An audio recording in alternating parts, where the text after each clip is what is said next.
Xin chào tất cả các anh em nhé. Chào mừng các anh em quay lại kênh của mình. Hôm nay mình giới thiệu cho anh em một con Hitachi. Con Hitachi này là dùng điện nha mấy anh em. Dùng điện 100V nha. Dùng điện 100 hoặc là 110V nha. Con này nó có mã này. WH12VC ha. Tốc độ của nó là 2006 nè. Tốc độ của nó 2006. Đây 360W nha. Đây. Đó. Thì con này, cái này pin của nó đã trong này đã hư rồi, đã xét rồi. Những cái đèn này mà mình nghĩ vẫn xài được, những cái con khác nó không hư đèn đâu. Những con này chắc cũng không có hư đèn. Nếu có pin thì bỏ pin, mua pin bỏ vào thôi. Cục pin này nó cũng hơi mắc tiền đó. Mua cũng hình như là 50-60 ngàn một cặp á.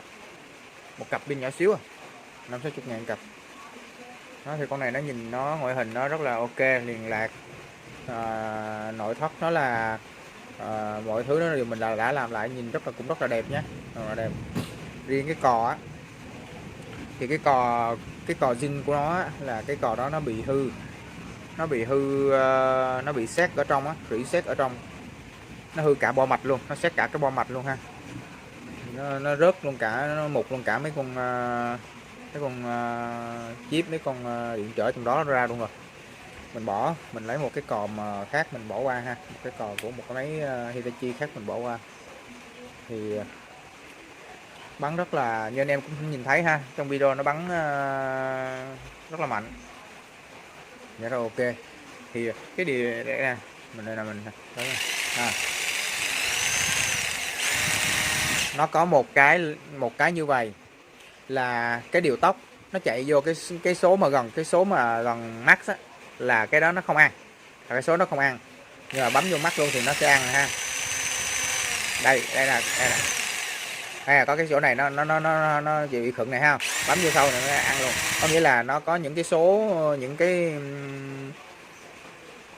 thanh trượt trong đó, ngay chỗ đó nó có vấn đề. Mà cái cò này mình đã mở ra, mình tính mình mở ra luôn, mình coi bên trong ha.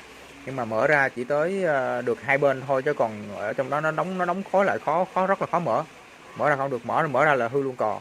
Mình đã vệ sinh, mình ngâm dầu, mình vệ sinh ở trong, mình vệ sinh thôi thì nó vẫn chạy được bình thường. Đó, điều tốc ha. Đây tới cái số này nè, đấy cái số gần cuối đó, bấm vô sâu luôn thì ăn ngay vô cái số gần cuối đó, nó sẽ bị đó. Nhưng mà nó không có ảnh hưởng gì đâu, tại vì mình vẫn bấm lướt qua được cái số đó được bình thường. Rất là mạnh, mất bình thường. Nó chỉ là cái điều tốc nó không có bị mượt, nó bị khựng ngay chỗ đó thôi ha. Mình máy thì tình trạng như thế nào mình nói vậy, mình có sao mình nói vậy. Tại vì cái cò bây giờ không có cái cò khác để mình thay vào, thì mình còn cái cò này thôi, mình còn cái cò của con Hitachi cũ thôi. Con Hitachi kia nó bị cháy bo, thì mình lấy cái này mình bỏ qua bên đây thì cho nó chạy. Nó chỉ bị ngay chỗ bị cái đó thôi. Nhưng bắn rất ok nha mấy anh em, bắn bình thường, bắn rất ok, bình thường luôn. Đó, còn sợi dây này dài, chắc mình nghĩ chắc cũng gần cả chục mét quá. Sợi dây dài lắm, dài lắm anh em, dây rất là dài luôn. Có móc treo, móc đồ đàng hoàng đầy đủ. Con này thì bắn sướng lắm.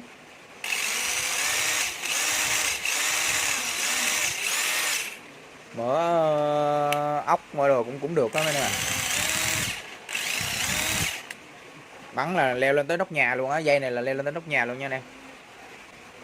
Rồi ok anh em ha, anh em nào thấy hay thì anh em cho mình một cái đăng ký kênh và một cái nút like hoặc nút chia sẻ, và anh em có thể để lại những cái comment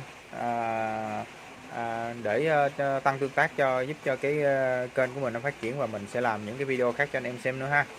Mỗi video là một dòng máy nha anh em, mỗi video là một dòng máy.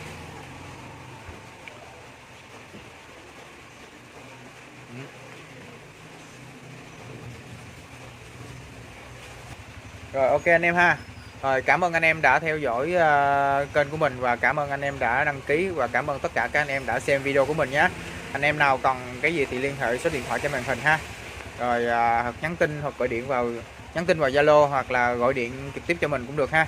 Thì bên mình là chuyên hàng nội địa Nhật ha, chuyên hàng bãi, hàng nội địa Nhật ha. Và đóng tất cả các loại pin máy công cụ nhé, tất cả các loại pin, máy pin cả các loại pin và máy pin ha, máy công cụ thì bên mình làm hết nha. Rồi ok anh em ha, cảm ơn anh em đã xem video và cảm ơn tất cả các anh em đã ủng hộ kênh của mình. Xin chào và hẹn gặp lại các anh em trong các video tiếp theo nhé.